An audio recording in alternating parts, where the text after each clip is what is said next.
Écoutez, bonjour à toutes et à tous. Bienvenue sur ce webinaire. Il est 11 heures, donc on va commencer. Webinaire consacré au pilotage de votre entreprise. Pour commencer, je vais me présenter. Donc, je m'appelle Rudy Rousseau, je suis expert comptable au sein du cabinet Orcom sur les sites de Chartres et de Marly-le-Roi.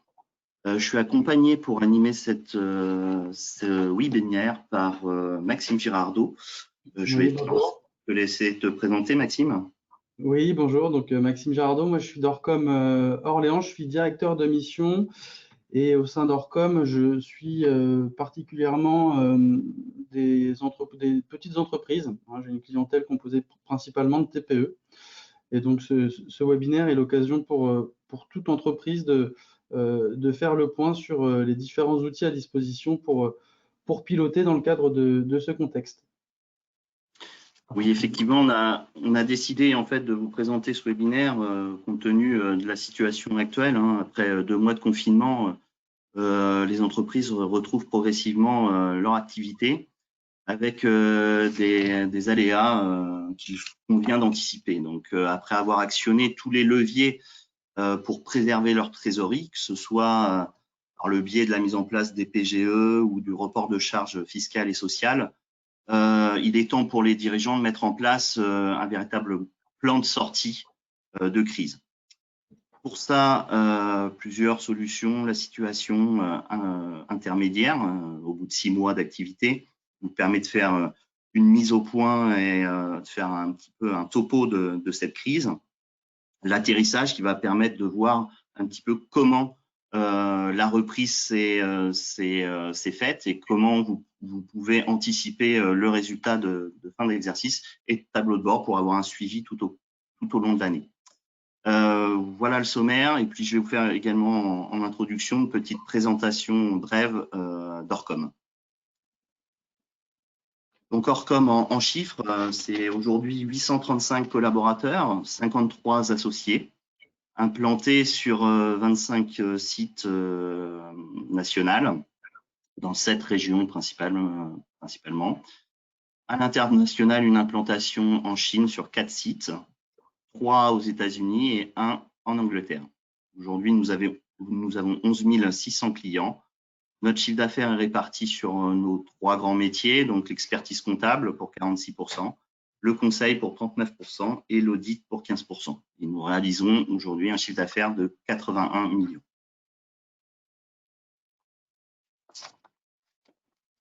Donc, nos implantations nationales avec nos 4 marques.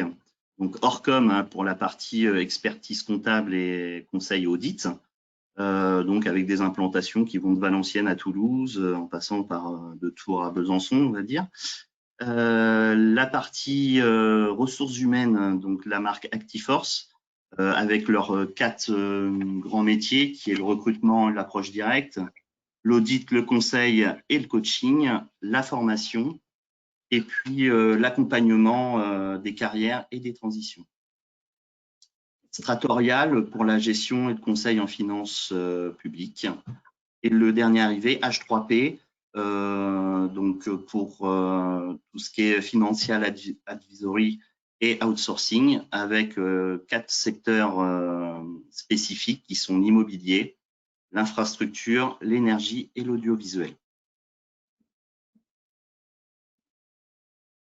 Nos implantations à l'international, donc nous avons, comme je vous le disais tout à l'heure, 3 sites aux États-Unis, un à San Francisco, à New York et à Boston, composés de 40 consultants franco-américains.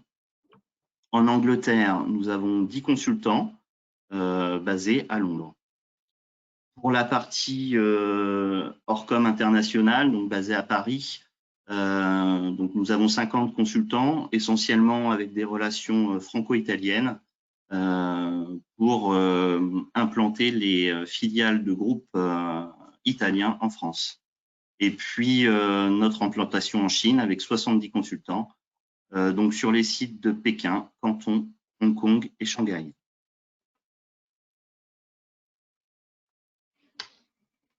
Alors, Orcom, c'est aussi un gage de qualité avec 3 grands axes. La charte que tout le monde doit signer en rentrant chez nous, la démarche avec la certification ISO 9001, et puis notre engagement dans le développement durable avec toute la partie dématérialisation que nous avons mis en place.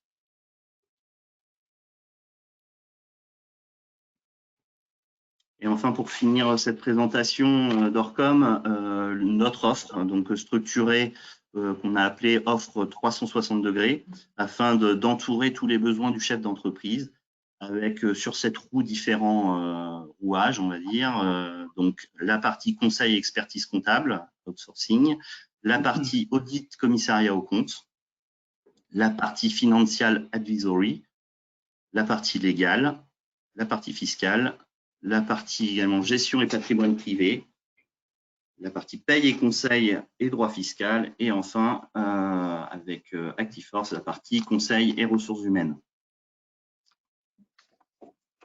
Donc, je vais laisser maintenant la main à Maxime, qui va vous présenter la partie sur les situations intermédiaires. Oui, merci Rudy pour la présentation.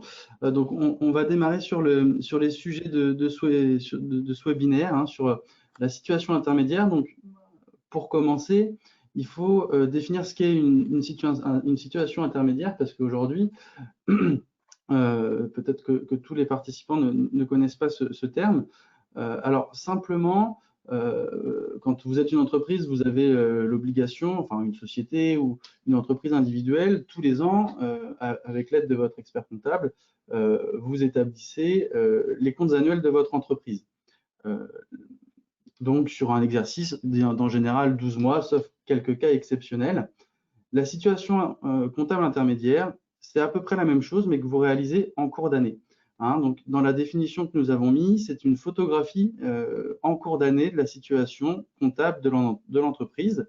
C'est un arrêté de compte qui est réalisé avec les mêmes règles que lors de l'établissement des comptes annuels. Hein. On tient compte, par exemple, de la valorisation des stocks, des encours de production dans les entreprises industrielles ou dans les entreprises de bâtiment avec on tient compte du décalage entre le moment où vous intervenez, par exemple, sur les chantiers et puis le moment où il y a la facturation, et on constate les amortissements. Alors, on a mis quelques exemples pour que vous ayez en tête, mais là où on veut en venir, c'est que finalement, cette situation comptable intermédiaire, elle tient compte de tous les éléments de l'entreprise au même titre qu'un arrêté comptable annuel.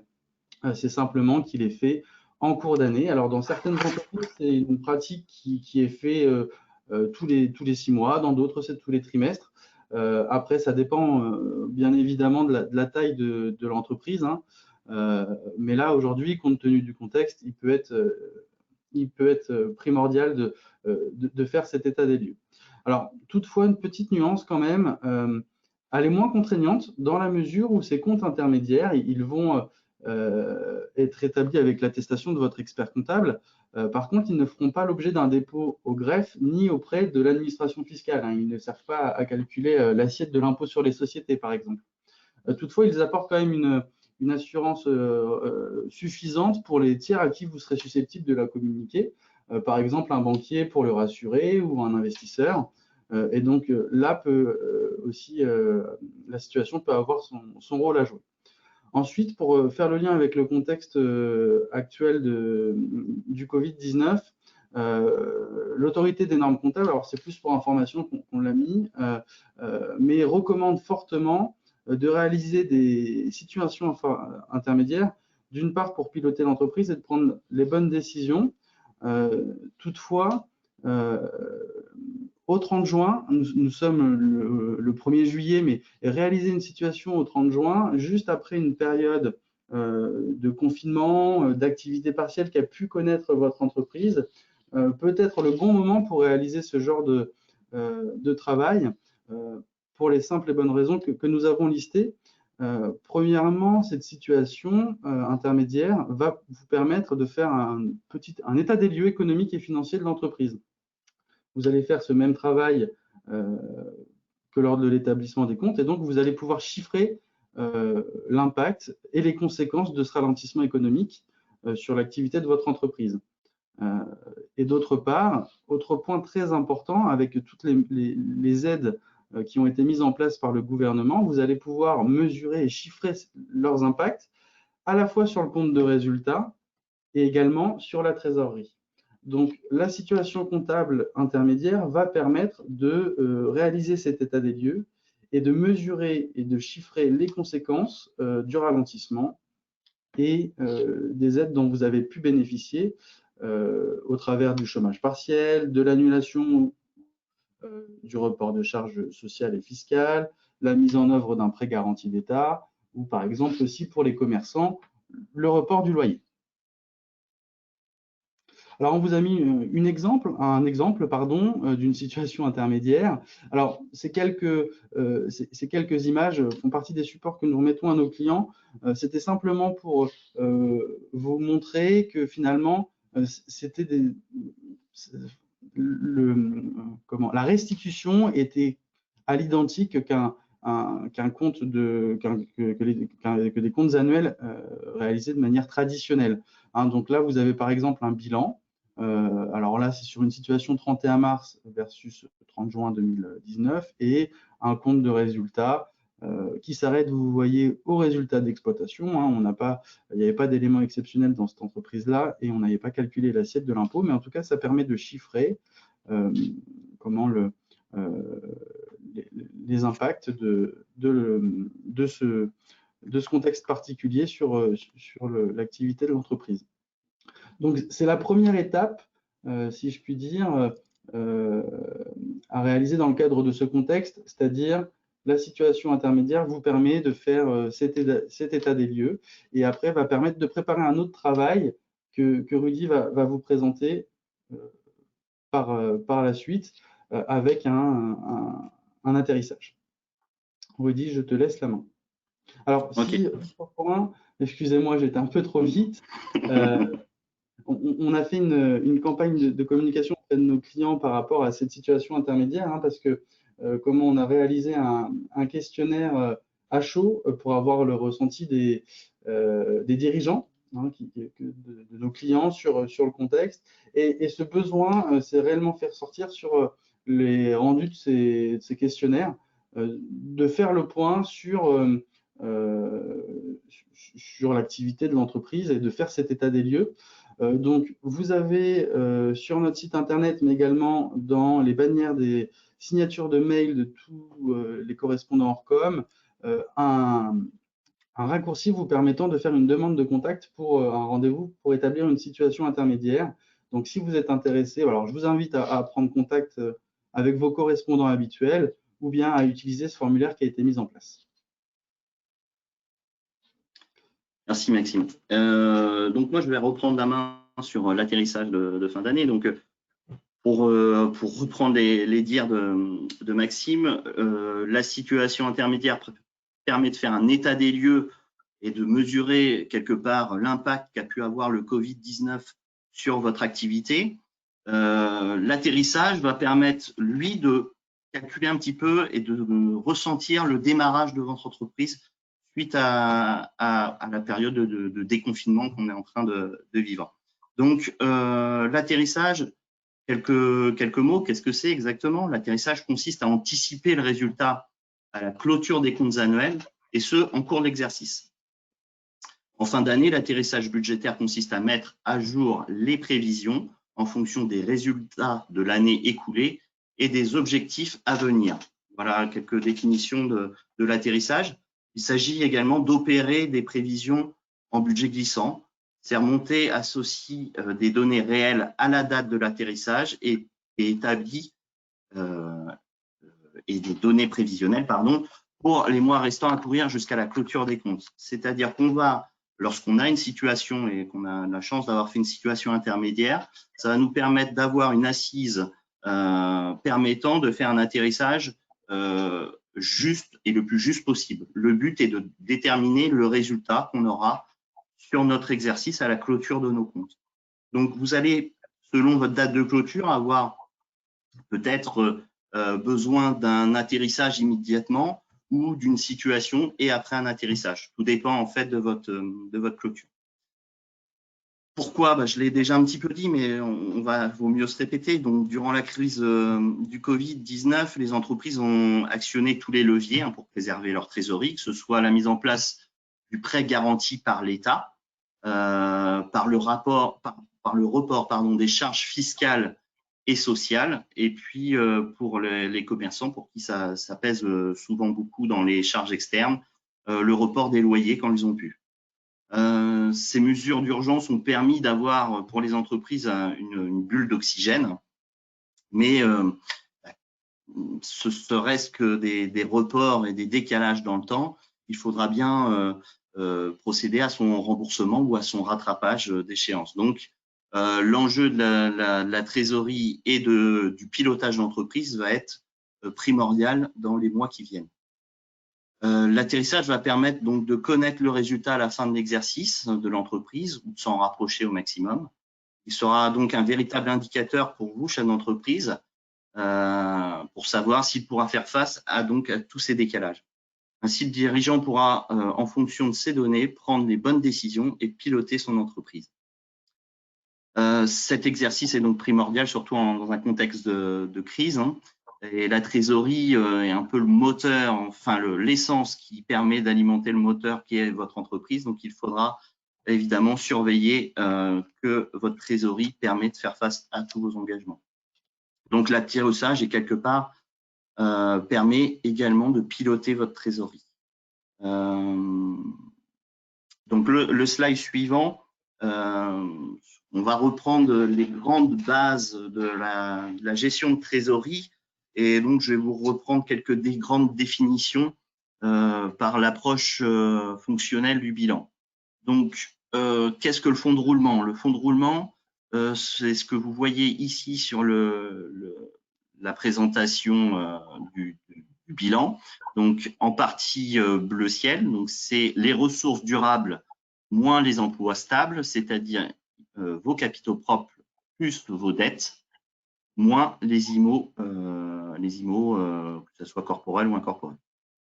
Donc ça, c'est comment on calcule votre fonds de roulement. Le besoin de fonds de roulement, ce sont vos stocks plus vos créances, moins les dettes. Donc c'est la partie qui est représentée ici en orange. Et votre trésorerie, eh bien c'est la différence des deux. Ce sera votre fonds de roulement moins votre besoin en fonds de roulement.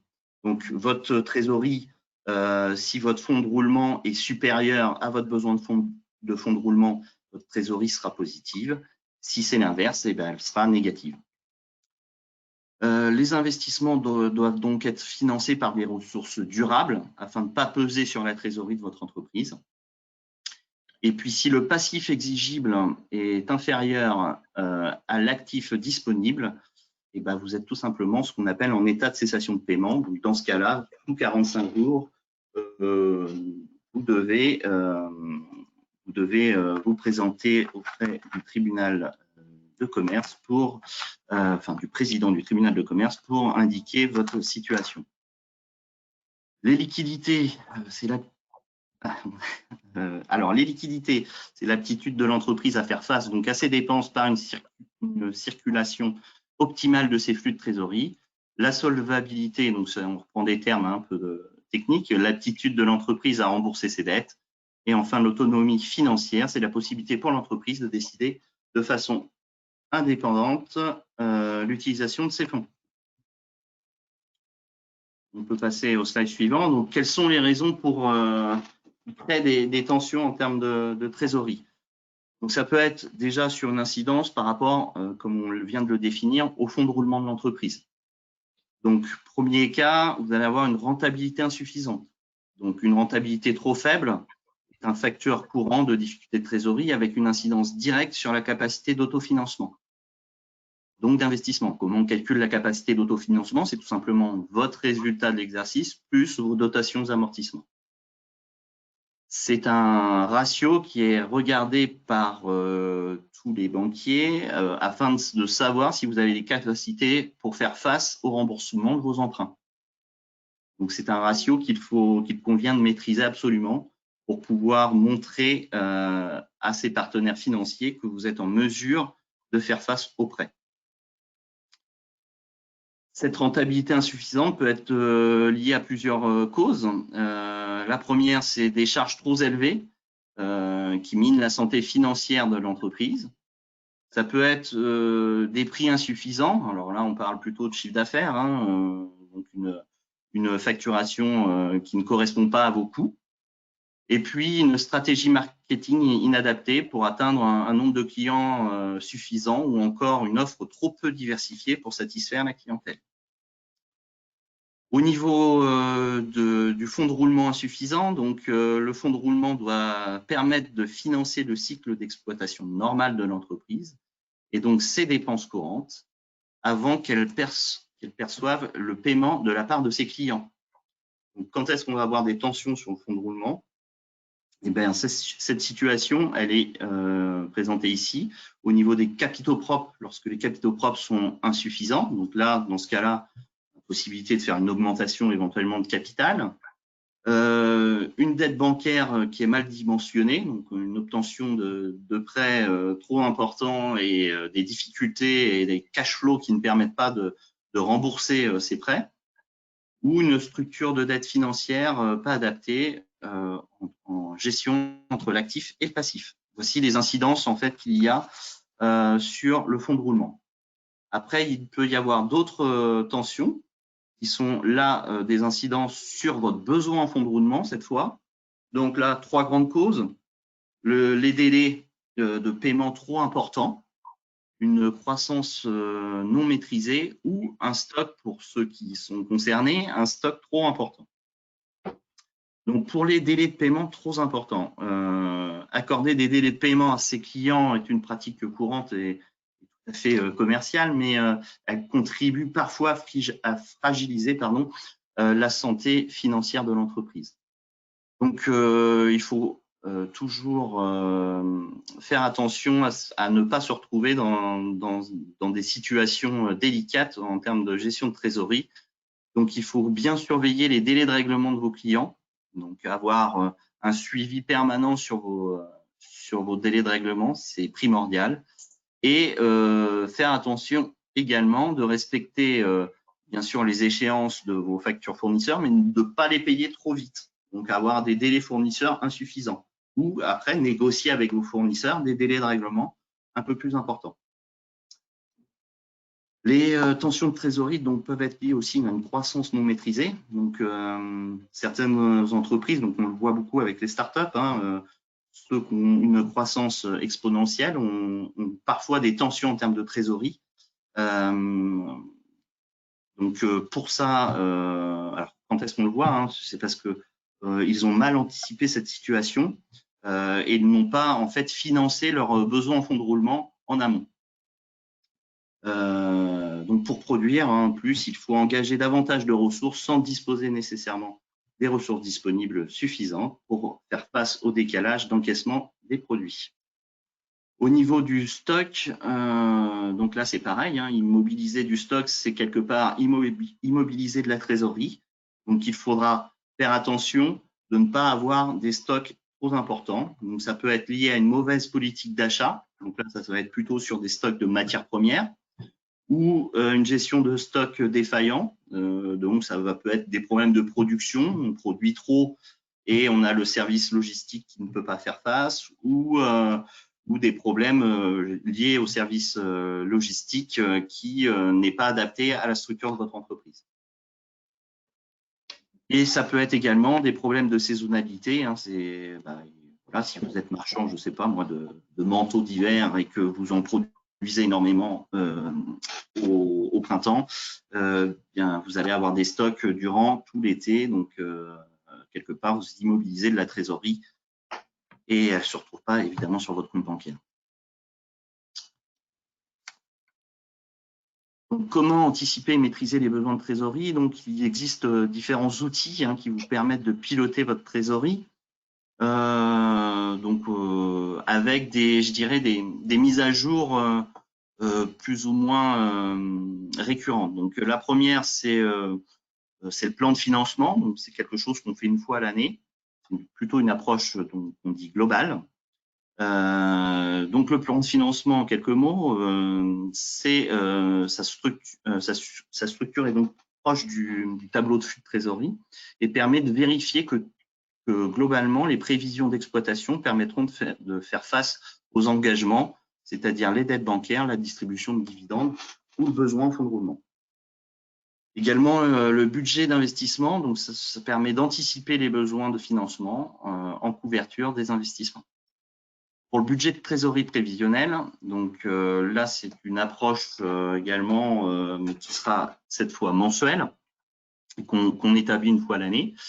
Donc, ça permet d'appréhender vos flux mensuels et d'anticiper des points de tension au niveau de la trésorerie. Vous pouvez très bien avoir une trésorerie en début d'exercice qui est positive, en fin d'exercice qui l'est également, mais avoir une tension en cours d'année. Pour cela, un budget de trésorerie prévisionnelle va vous permettre d'avoir des alertes et vous permettra peut-être d'obtenir des facilités de caisse auprès de votre conseiller. Donc, il est important d'avoir ce genre d'outils pour faire face aux éventuels décalages. Enfin, le suivi de trésorerie, donc là, c'est quelque chose qu'on fait mensuellement. Donc, ça permet de suivre et d'actualiser les prévisions afin de réagir en cas de dérapage et de calculer en fait les différences entre ce qu'on avait prévu et ce qui se réalise. En fonction de la réalisation de ces prévisions nouvelles, le budget de trésorerie pourra être éventuellement revu. Donc, il est clair que si vous aviez fait un budget de trésorerie en tout début d'année, compte tenu du Covid et des événements qu'on a pu connaître sur ce début d'année 2020, il est évident que votre budget et votre suivi de trésorerie doit être adapté. Et là, si je me permets de rebondir, Rudy. Oui, là, c'est Maxime.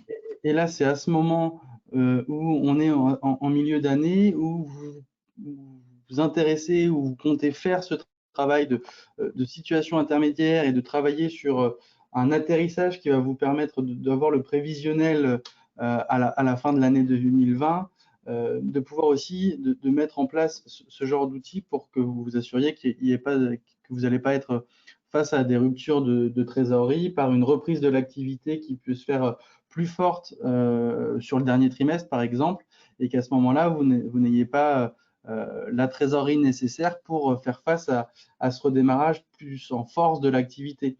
Donc, ces outils-là vous permettront d'anticiper ces besoins-là et de prendre ou de mettre en place un plan d'action ou de prendre des décisions, de voir votre banquier pour trouver des solutions à ces peut-être problématiques que vous pourriez avoir en fin d'année avec une reprise plus forte de l'économie et de votre activité.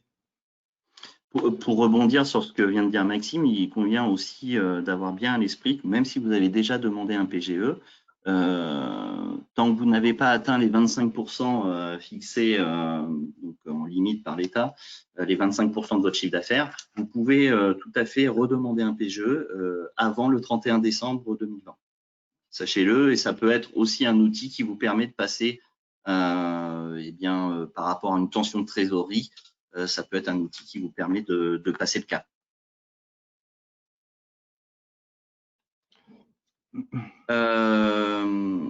Pour finir sur l'atterrissage, oui, il convient en fait de calculer des écarts. Donc, c'est pas toujours fait et c'est, à mon avis, primordial pour que votre atterrissage soit de qualité. Donc, l'atterrissage, on va en fait le comparer puisque c'est une estimation de votre résultat qui va découler de vos comptes annuels qu'on déposera cette fois à l'administration qui servira d'assiette pour l'impôt. Cet atterrissage doit être comparé donc au définitif. Et donc, l'analyse des écarts va permettre de mettre le doigt sur des éventuels dysfonctionnements.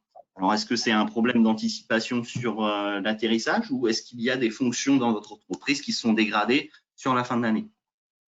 Ça va permettre également de corriger si ça provient des écarts de prévision. Ça va permettre aussi de corriger pour les futurs atterrissages et d'améliorer ainsi votre information financière. Enfin, grâce à la mise en place du tableau de bord, l'analyse des écarts peut être réalisée rapidement. L'atterrissage peut être revu en intégrant des mesures correctives. nouveau business ou économie de charge. Voilà pour la partie atterrissage. Donc, je vais repasser la main à Maxime qui va vous présenter un outil qui nous paraît indispensable et qui est le tableau de bord. Oui, alors on a mis une petite phrase un peu provocatrice, peut-être pour éveiller les dirigeants sur ce point très important, c'est est-ce que vous avez déjà essayé de conduire une voiture sans tableau de bord? La réponse est évidemment non. Pour diriger une entreprise, on peut utiliser ce même adage dans la mesure où ce tableau de bord, comme l'a dit Rudy tout à l'heure, va permettre de mesurer les écarts entre le prévisionnel, les objectifs que vous vous êtes fixés et ce que vous réalisez mensuellement. Donc, ce tableau de bord, il vient compléter toute la palette d'outils, si je puis dire, qu'on vous a présenté auparavant. La situation intermédiaire qui permet surtout en ce moment de faire l'état des lieux de l'entreprise avec les aides dont vous avez pu bénéficier, l'atterrissage pour simuler la reprise plus ou moins forte de l'activité jusqu'à la fin de votre exercice et de l'année, et puis l'établissement du tableau de bord pour réaliser le suivi des objectifs que vous vous êtes fixés en tant que dirigeant. L'utilisation de ces outils va pouvoir vous permettre de mesurer les performances de votre entreprise, d'anticiper d'éventuelles difficultés et de mettre en place des mesures correctives rapidement. Le tableau de bord, il doit permettre de mettre en avant des chiffres clés sur votre activité. Alors, toute entreprise n'a pas le même tableau de bord, hein. Il faut se fixer des indicateurs. Rudy va revenir en détail juste après dessus, qui sont propres à votre activité, hein. Donc, la sélection des indicateurs est très importante. Il faut également avoir une idée, une approche de votre résultat mensuel. Et puis surtout mettre en évidence les écarts entre les objectifs fixés et les résultats obtenus. Et ce qu'il faut surtout retenir, c'est que en matière de gestion, il vaut mieux avoir des chiffres fiables rapidement plutôt que des chiffres précis, lentement et coûteux à obtenir. C'est peut-être aussi un peu provocateur de notre part, mais là, ce qu'on veut dire, c'est que finalement, est-ce qu'il vaut mieux pas avoir un tableau de bord qui résonne en kilos-euros, par exemple, sans être précis à l'euro près pour avoir des chiffres fiables et pouvoir derrière, en tant que dirigeant, que vous puissiez avoir la bonne information pour prendre des bonnes décisions. C'est là où on veut en venir. Alors, Rudy va vous présenter les différents indicateurs qu'on peut mettre en œuvre dans un tableau de bord et après, je reprendrai la parole pour vous présenter une trame de tableau de bord que nous utilisons avec nos clients. Merci Maxime. Donc oui, les indicateurs. Alors les indicateurs, pour reprendre un peu la métaphore de Maxime sur le tableau de bord et le secteur automobile, les indicateurs, c'est un peu les cadrans qu'il y a sur votre tableau de bord. C'est-à-dire quels sont les éléments financiers que je veux ressortir, financiers ou non d'ailleurs, que je veux ressortir de mon tableau de bord. Quels sont les éléments qui vont me permettre de piloter quelque part mon entreprise. Donc, les indicateurs, petite définition, hein, c'est donc un outil ayant pour fonction de mesurer de façon la plus appropriée qu'il soit la performance de l'entreprise selon les objectifs qu'elle a choisis et afin de faciliter la prise de décision. Donc, il y a deux types d'indicateurs, ce qu'on appelle des indicateurs de pilotage, qui eux vont mesurer l'avancement d'un ou plusieurs plans d'action et permettre de mettre en place en avant la réalisation ou l'absence de mise en œuvre totale ou partielle de ce plan d'action. Et puis, on a des indicateurs de performance qui sont là, eux, pour mesurer la performance en regardant le réaliser avec les objectifs qu'on s'était fixés en début d'année. On peut passer à l'autre. Voilà, donc les indicateurs, ils sont évidemment différents en fonction de la taille de votre entreprise et également de votre activité.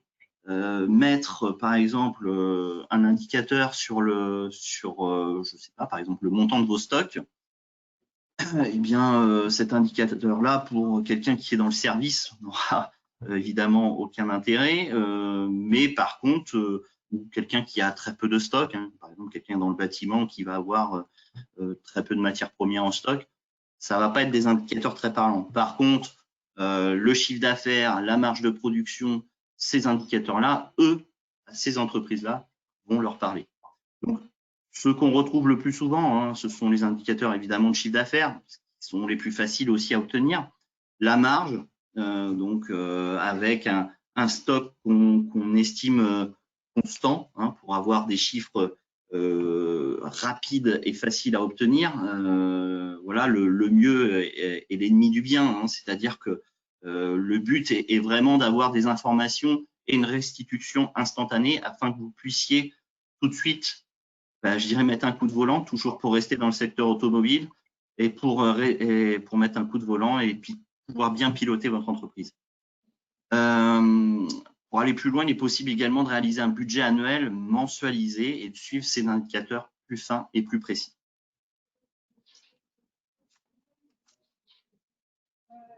Alors, les indicateurs, pourquoi faire? Le rôle, j'ai déjà un petit peu dit, hein, le rôle des indicateurs est différent selon la nature des tableaux de bord, évidemment. Donc, on va avoir des indicateurs plutôt opérationnels, hein, qui servent à identifier le niveau de mise en œuvre des plans d'action et de mesurer ainsi si on a atteint nos objectifs. Les tableaux de bord budgétaires, donc là, on est sur des indicateurs financiers, hein, et se permettent de voir la différence entre nos prévisions et notre réalisation. Et enfin, des tableaux de bord stratégiques qui permettent de voir si les stratégies qu'on a déployées sont efficaces ou non. Le but, hein, clairement, de l'indicateur, c'est d'avoir de l'information en instantané pour pouvoir vraiment prendre le plus vite possible les bonnes décisions.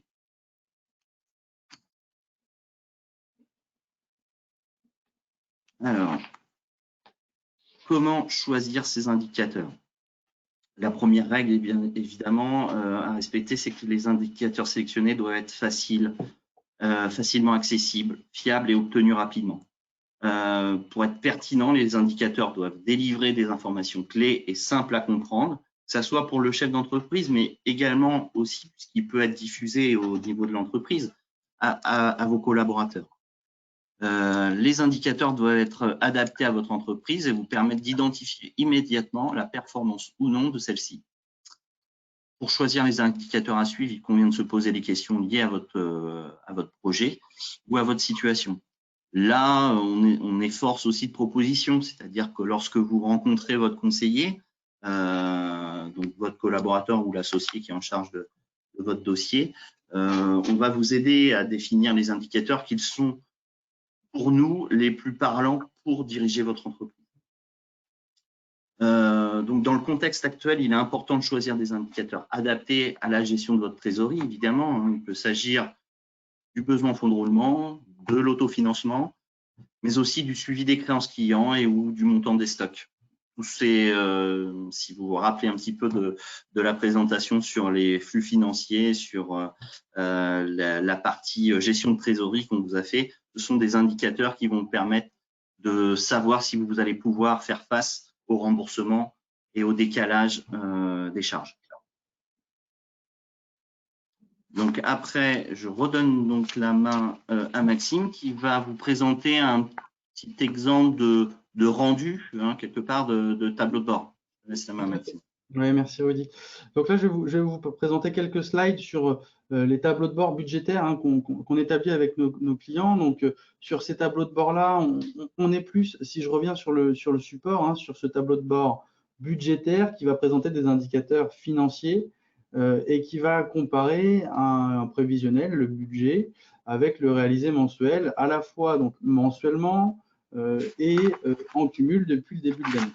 Donc, sur ce premier slide, on voit le chiffre d'affaires réalisé par l'entreprise exemple sur le mois d'avril, qui est un petit peu en deçà de son prévisionnel, et puis qui peut constater finalement que par rapport au volume d'activité de l'année 2019, est encore en baisse de 30%. Donc, ça permet déjà aux dirigeants, même s'il en a déjà conscience, de confirmer et de connaître le poids, en tout cas, de la baisse d'activité sur un mois donné et sur une année complète. Deuxième exemple, c'est sur les frais généraux. Alors là, on a montré un montant global. Bien sûr, on peut aller dans le détail.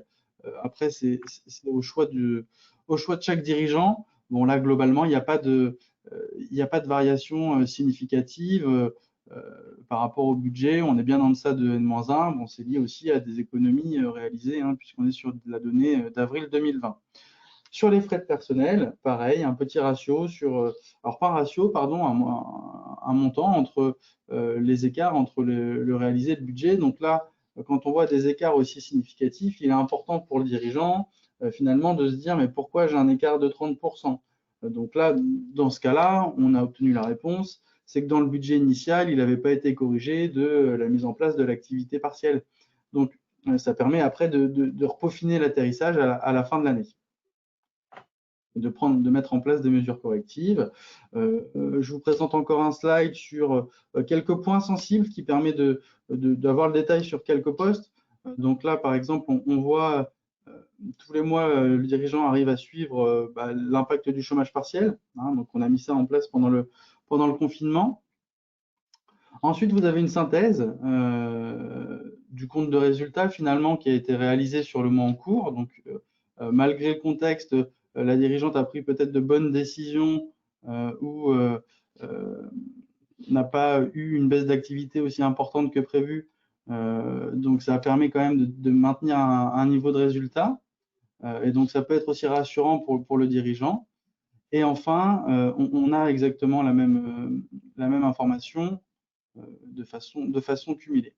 Pour terminer, ce qui est vraiment apprécié par les dirigeants, c'est la partie atterrissage qui n'est pas là, mais en fait qui va vous permettre d'avoir ici le réalisé en cumul et une colonne supplémentaire, enfin un slide supplémentaire qui va permettre d'avoir le réalisé au 30 avril plus le prévisionnel. Donc ce tableau de bord tient compte aussi de cet atterrissage pour savoir où est-ce que vous allez aller. Et au-delà de ces slides PowerPoint qui synthétisent finalement l'information financière et économique de l'entreprise, on est capable de fournir le détail sur un fichier Excel qui permet de travailler et de retravailler, de faire plusieurs hypothèses pour finaliser un atterrissage peut-être plus précis en fonction d'hypothèses différentes à partir des informations dont le dirigeant a connaissance. Alors, pour information sur notre site internet, hein, vous avez un petit focus sur le tableau de bord, hein, dans la partie conseil et expertise comptable, le suivi de gestion, avec peut-être un peu plus de précision si vous souhaitez. Et bien sûr, vous pouvez aussi, si ce genre d'outils vous intéresse, et vous pouvez bien sûr vous prendre contact avec votre interlocuteur Orcom habituel pour vous renseigner là-dessus.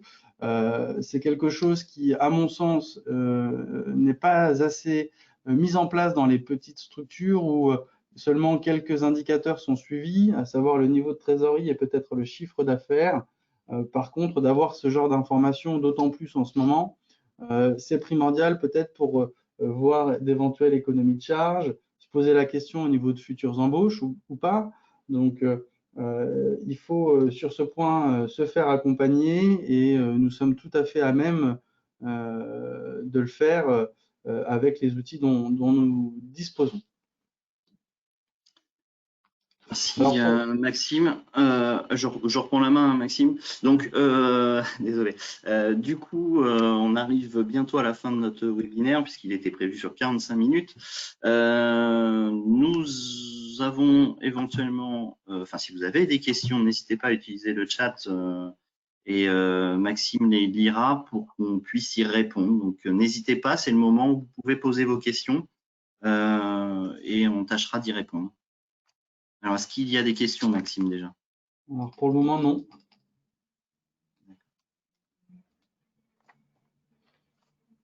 On va vous laisser donc le temps de rédiger vos questions si vous en avez. Et puis, on tâchera évidemment d'y répondre. Donc, oui, en attendant, si vous avez besoin ou si vous voulez des informations supplémentaires, n'hésitez pas à nous contacter. Donc, vous avez nos coordonnées sur cette fiche contact. Voilà, si vous êtes déjà client Orcom, n'hésitez pas à vous rapprocher de également de vos interlocuteurs habituels. Alors, on a une question, Rudy. Oui. On demande sous quel délai on est en mesure de réaliser une situation intermédiaire. Alors, je dirais, les plannings se sont un peu plus allégés maintenant puisque le 30 juin est passé, et comme vous le savez, on avait un délai jusqu'au 30 juin pour établir les comptes annuels. Tout dépend, je dirais, de la taille de la structure. Hein. Si c'est une petite structure, là, il faudrait un peu plus d'informations. Mais si c'est une petite structure, ça peut être pour une situation, ça peut être dans la semaine. Si c'est une structure plus importante, tout dépend en fait de la taille de votre structure. Donc, c'est un peu compliqué de répondre à votre question. Mais généralement, il faut compter entre, on va dire, pour une petite structure, ça peut être dans la semaine. Si c'est d'une taille plus importante, là, tout dépend vraiment de la taille de votre structure. Ça peut être 2 semaines, 3 semaines, tout dépend de la taille. Et puis après, je me permets de compléter, Rudy, ça permet aussi de l'organisation que vous avez avec votre expert, enfin, avec vos interlocuteurs Orcom, si vous confiez la tenue, la mise à jour de la comptabilité à Orcom, ou si c'est vous qui le faites et que derrière, il faut intervenir en révision. Mais bon, il faut aussi retenir que c'est quand même moins contraignant et que vous pouvez aussi, on n'a pas besoin d'être aussi précis qu'un arrêté compte, un intérêt de compte de comptes annuels. Donc, vous pouvez aussi, on peut aussi être plus efficace par rapport à cela. Alors, on a d'autres questions. Alors oui, on peut vous adresser le support après le webinaire, bien entendu.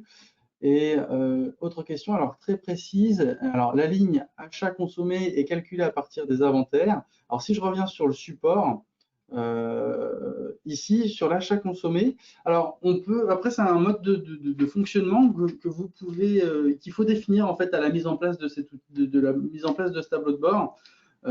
Sur les achats consommés, soit vous n'êtes pas en mesure d'avoir, c'est très fastidieux de réaliser votre inventaire, et dans ce cas-là, on peut partir sur un taux de marge moyen qu'il faut contrôler périodiquement pour s'assurer qu'il n'y ait pas de décalage. Et par exemple, c'est ce qu'on met en place avec des entreprises de bâtiments où on établit un tableau de bord tous les mois. Par contre, la valorisation des stocks et des encours est assez fastidieuse. Donc, sur les 6 premiers mois de l'exercice, on part sur un taux moyen, on le réactualise au 30 juin. Ensuite, sur le mois de juin, juillet, août, septembre, on repart sur ce taux moyen qui a été défini au 30 juin. Et au 30 septembre, on refait ce travail de plus précis pour peaufiner la consommation des achats ou de sous-traitance. Par contre, après, si vous avez un système de stock informatisé et que vous avez la valeur de vos stocks de manière informatique tous les mois, vous pouvez très bien transmettre cette information et qu'on en tienne compte également dans votre tableau de bord. C'est possible.